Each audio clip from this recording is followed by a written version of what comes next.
नमस्कार. आजच्या या विशेष विश्लेषणात आपण वेळेत थोडं मागे जाणार आहोत. आपण थेट प्राचीन काशीचा तो काळ अनुभवणार आहोत, जेव्हा हे शहर आजच्यासारख्या सिमेंटच्या जंगलांपासून आणि गोंधळापासून अगदी मुक्त होतं. जरा डोळ्यांसमोर आणा. गंगेचा अगदी काचेसारखं स्वच्छ पाणी आणि हवेत दरवळणारा फुलांचा सुगंध, सोबतच घुमणारा तो शंखनाद, हा सगळा अद्भुत अनुभव आपण या प्रवासात समजून घेणार आहोत. चला तर मग सुरुवात करूया. आजच्या या प्रवासात मुख्यत्वे 4 टप्पे असणार आहेत. पहिल्यांदा आपण पाहूया काशीची ती मोहक नगरी, मग आदि विश्वेश्वराची भव्यता, त्यानंतर ज्ञान आणि व्यापाराची राजधानी म्हणून काशीचं महत्त्व, आणि शेवटी 1669चं ते अत्यंत महत्त्वाचं ऐतिहासिक वळण, म्हणजे एका प्रगत नगर रचनेपासून ते थेट इतिहासाला कलाटणी देणाऱ्या एका मोठ्या घटनेपर्यंतचा हा प्रवास असणार आहे. तर वळूया आपल्या पहिल्या भागाकडे, काशीची मोहक नगरी, वास्तुकला आणि तिथलं जनजीवन.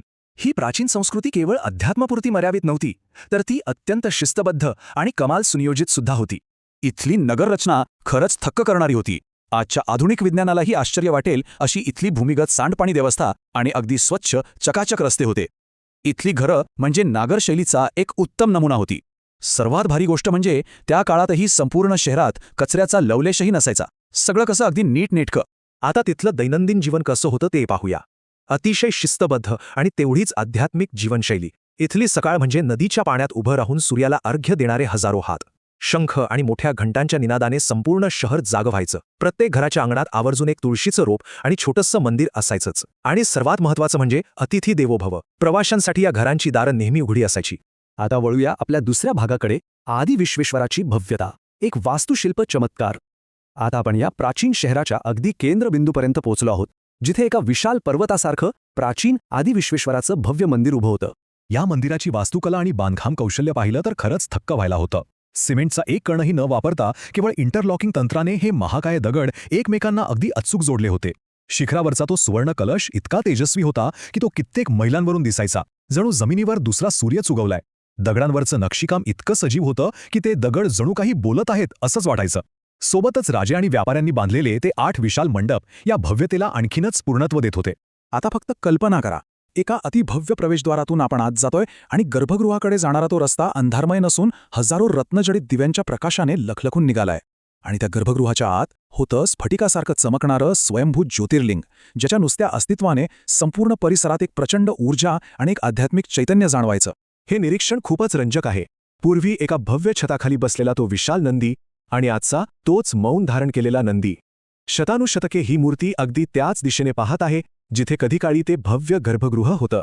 ही वास्तू मूकपणे इतिहासाची एक मोठी साक्ष देत उभी आहे. आता आपण थोडा दृष्टिकोन बदलूया आणि आपल्या तिसऱ्या भागाकडे जाऊया, ज्ञान आणि व्यापाराची राजधानी.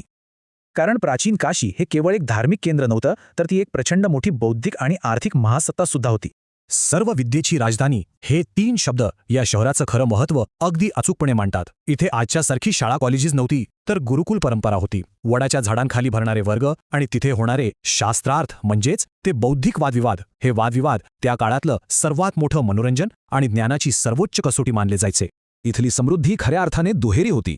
एका बाजूला बौद्धिक संपत्ती, जिथे शास्त्रार्थात जिंकणाऱ्या विद्वानांची चक्क हत्तीवरून भव्य मिरवणूक काढली जायची, आणि दुसऱ्या बाजूला होती अफाट आर्थिक संपत्ती. बनारसच्या गल्ल्यांमध्ये विणकर खऱ्या सोने चांदीच्या तारांपासून किब नावाच्या अतिशय मौल्यवान साड्या विणत असत. या साड्या आणि इथल्या मलमलची चर्चा थेट रोम आणि चीनच्या बाजारपेठांपर्यंत होती. आणि हो, पवित्र गंगा नदी ही केवळ पूजेसाठी नव्हती बरं का, तो एक अतिशय महत्त्वाचा व्यापारी महामार्ग सुद्धा होता. मोराच्या आकाराच्या महाकाय बोटी बंगाल आणि बिहारमधून धान्य, मसाले, हस्तिदंत आणि रत्ने घेऊन इथल्या घाटांवर येत असत. आणि विशेष म्हणजे इथले सगळे मोठे आर्थिक व्यवहार केवळ सोने आणि चांदीच्या नाण्यांमध्ये चालायचे. हे खऱ्या अर्थाने जागतिक व्यापाराचे एक अवाढव्य केंद्र होतं. आता आपण एका अत्यंत महत्त्वाच्या वळणावर आलो आहोत. 1669चे ऐतिहासिक वळण हा एक असा टप्पा आहे जिथून इतिहास पूर्णपणे बदलला. या घटनांचा आपण पुराव्यांच्या आधारे अतिशय तटस्थपणे आढावा घेणार आहोत. वर्ष 1669 हे एका मोठ्या ऐतिहासिक स्थित्यंतराचं साक्षीदार ठरलं. मुघल सम्राट औरंगजेबाने एक फरमान काढलं आणि काही काळातच जे गगनचुंबी शिखर शतकानुशतके काशीची शान होतं ते पाडलं गेलं. त्यानंतरच्या काही महिन्यातच तिथे मस्जिदीच्या बांधकामाला सुरुवात झाली आणि काशीची संपूर्ण रूपरेषाच बदलून गेली. ऐतिहासिक नोंदी अतिशय स्पष्टपणे सांगतात की या नवीन मस्जिदीचं बांधकाम करण्यासाठी पाडलेल्या मंदिराचे तेच नक्षीदार दगड आणि मलब्याचा थेट वापर करण्यात आला. एवढंच नाही तर ही नवीन वास्तू त्या पाडलेल्या मूळ मंदिराच्या नेमक्या पायाभूत रचनेवरच हुबेहूब उभारण्यात आली. वास्तुकला ही नेहमीच इतिहासाची मोठी साक्षीदार असते, हे यातून स्पष्ट दिसतं. मंदिराची ती मूळ आणि अतिशय बारीक नक्षीकाम केलेली पश्चिमेकडील भिंत आजही जशीच्या तशी उभी आहे, जी आता त्या मशिदीच्या मागील भिंतीचा एक अविभाज्य भाग बनली आहे. या ऐतिहासिक तथ्यांना एका सांस्कृतिक आणि भावनिक संदर्भाची जोड मिळते. इथल्या स्थानिक आख्यायिकानुसार त्या पवित्र ज्योतिर्लिंगाचं रक्षण करण्यासाठी मुख्य पुजाऱ्याने त्याला आपल्या छातीशी घट्ट धरलं आणि तिथल्याच ज्ञानवापी विहिरीत उडी घेऊन आपला सर्वोच्च त्याग केला.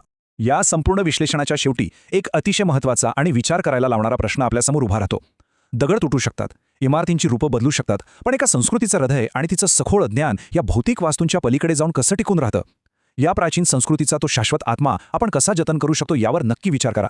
हा प्रवास आमच्यासोबत अनुभवल्याबद्दल मनपूर्वक धन्यवाद.